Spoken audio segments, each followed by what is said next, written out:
guess let's get started. Extreme Foolishness TV here. This is where I talk about extreme foolishness that goes on around you. I will be reacting to the, the Super Bowl, the Super Bowl halftime show.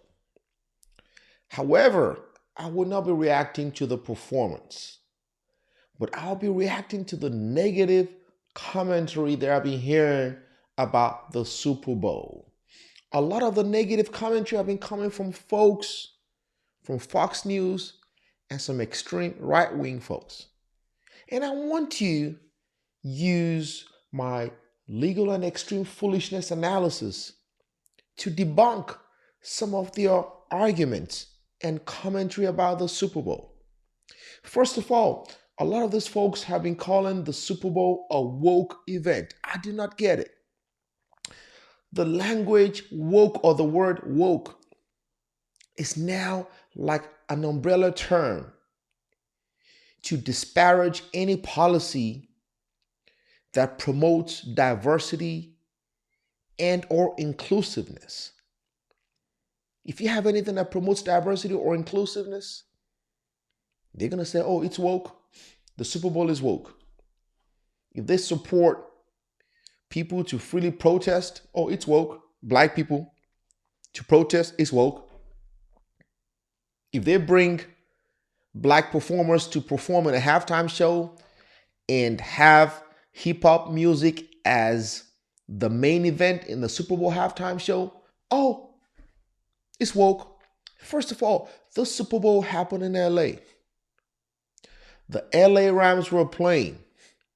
What bigger artists do you have in LA to promote LA and the hip hop culture in LA other than Dr. Dre and Snoop Dogg? However, a lot of these folks, these right-wing folks, are now saying that the NFL is pandering to black people because for the first time in the Super Bowl history, hip hop music for the first time was front and center. So just one time out of all the Super Bowls, these people have a problem with it. And you now see when people complain about systemic racism and racism, a lot of these folks are racist. They were so mad and upset that Snoop Dogg, Dr. Dre, 50 Cent, Kendrick Lamar, Mary J. were front and center at a Super Bowl halftime event. How can you in good conscience call that halftime show performance trash? All over social media, some people were saying, oh, it's trash. It's trash. Anytime you have that kind of diversity and hip hop, they will call it trash. These are just these people. A lot of them do not even travel to understand that hip hop music is one of America's biggest exports. Hip hop is so popular not only in the United States, but outside of the United States.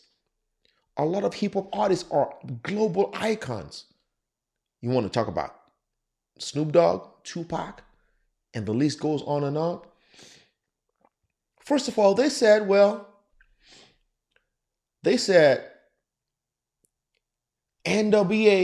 NWA said F the police, fuck the police in the 90s. So therefore, because NWA said fuck the police in the 90s, hip hop should not be allowed. But Snoop Dogg was not even a member of the NWA. Kendrick Lamar was not a member of NWA.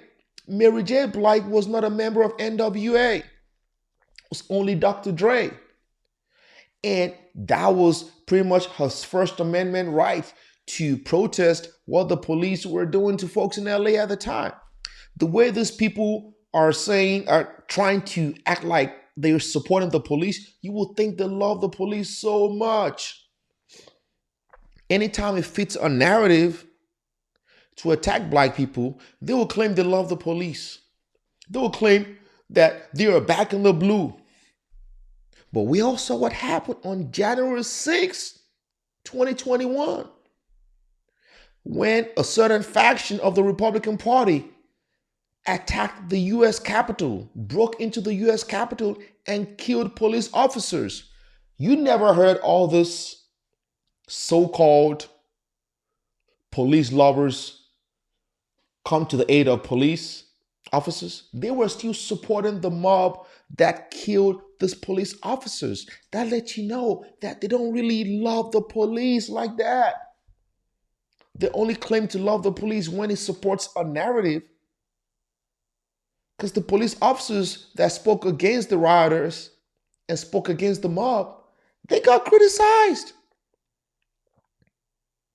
So these folks do not really back the blue like they claim. They only quote unquote back the blue when it supports a narrative of trying to put down black people. And a lot of those folks on these TV networks, these right-wing TV networks, will tell their viewers that they're boycotting the Super Bowl. That is a big lie. They are watching that stuff. Some of them will probably hide in their basement and watch the Super Bowl. They'll watch it. The ratings of the Super Bowl was so high. You know they were watching it. But they will tell their viewers, the Super Bowl, the NFL is woke. The Super Bowl is woke. I'm boycotting the Super Bowl. I don't watch it anymore. Bull crap. They're watching it. They are watching it. Don't believe it. These are the same people who will tell their viewers not to take the medicine to prevent them from getting sick from the virus. But all of them have received the medicine to prevent them from getting sick from the virus. They do not practice what they preach. They only say because it's a narrative that sells. So they'll say, oh, you boycott the Super Bowl, it's woke. But they're watching it. It's sad, though, that anything that supports black people or promotes hip-hop culture or that or the like, these folks will attack it. They'll make up every excuse. I remember when The Weeknd performed last year, the last year's Super Bowl. Some of these folks said that The Weeknd was not big enough to be featured at a Super Bowl halftime show. Now that you got artists who are big enough to feature in a Super Bowl halftime show, they still found something to say. It's always going to be something. And when Eminem knelt down, they had a problem with it. They said, oh, he's kneeling down. Was he kneeling down to protest? Does it even really matter? If he knelt down, he knelt down. Whether it's for protesting or not. Whether he knelt down in honor of Tupac, whether he knelt down to protest police brutality, for whatever reason, he did not kneel down during the national anthem. I thought the beef these folks had was people kneeling down during the national anthem. So why is that even a question? I think some folks said that he knelt down in protesting, but to protest, but I don't know why he knelt down. I guess Eminem would be the best person to explain why he knelt down. But it's crazy though. Let me know what you guys think in the comments. Do you think that those people who were criticizing the Super Bowl halftime show are just finding something to say, just to disparage the performance because it was a black people, was pretty much black culture, hip hop culture in front and center at a Super Bowl halftime show, and they have a problem with it. I think that is the reason. Let me hear from you guys. Appreciate you guys for watching. Stay safe out there, my lovely people. If you haven't subscribed, please subscribe, hit the bell. Appreciate you guys once again. Stay safe out there, my lovely people. And most importantly, say no to extreme foolishness.